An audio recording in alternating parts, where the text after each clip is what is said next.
Hello everyone. In this video we will be talking about Staphylococcus. Staphylococci are spherical oval gram-positive cocci arranged in grapes-like cluster.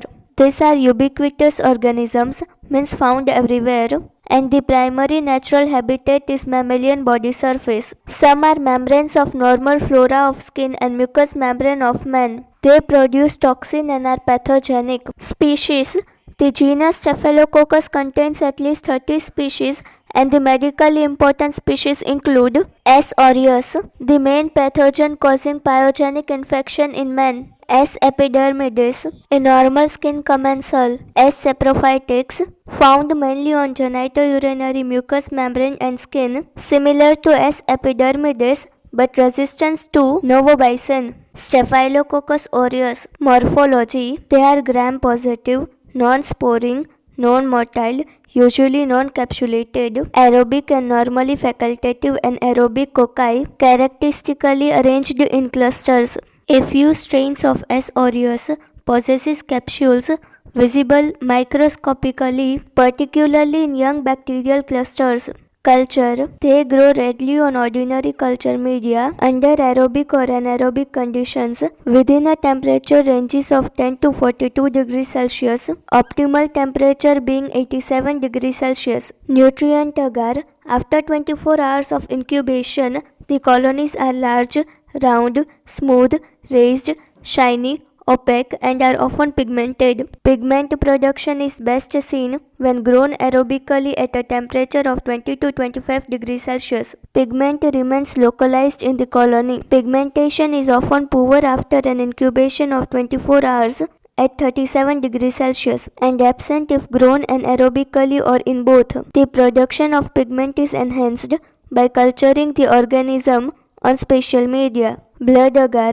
Colonies are almost similar to those on nutrient agar. They produce a beta-type hemolysis is weak on horse blood agar. Human blood should be avoided because it may contain antibiotics. Liquid medium. Uniform turbidity is produced in nutrient broth. Selective media. Staphylococci can tolerate 5 to 10% concentration of sodium chloride, lithium chloride, tellurate, and polymyxin. Salt-containing agar and broth containing 9 to 10% of NaCl are used for isolating S. aureus from sample containing large number of other bacteria such as fishes. Biochemical reactions. S. aureus ferments glucose and mannitol, producing acid but no gas. Mannitol is usually fermented anaerobically by S. aureus but not by other species. They are catalyzed positive unlike streptococci. Most strains hydrolyzed urea, reduce nitrates to nitrite, liquefy gelatin and are MR. VP positive but indole negative.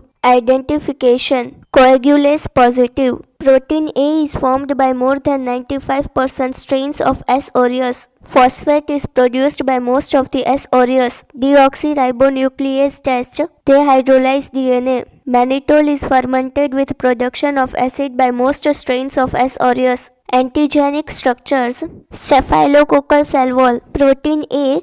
It is a cell wall component of most strains of coagulase positive staphylococci. Capsule. Determination of pathogenicity. S. aureus produce disease in a variety of ways, ranging from invasion and abscess formation to the release of exotoxin. Exotoxins. Pyrogenic exotoxin, enterotoxins, toxic shock syndrome toxins 1, leukocidin, exfoliating, protein A, enzymes.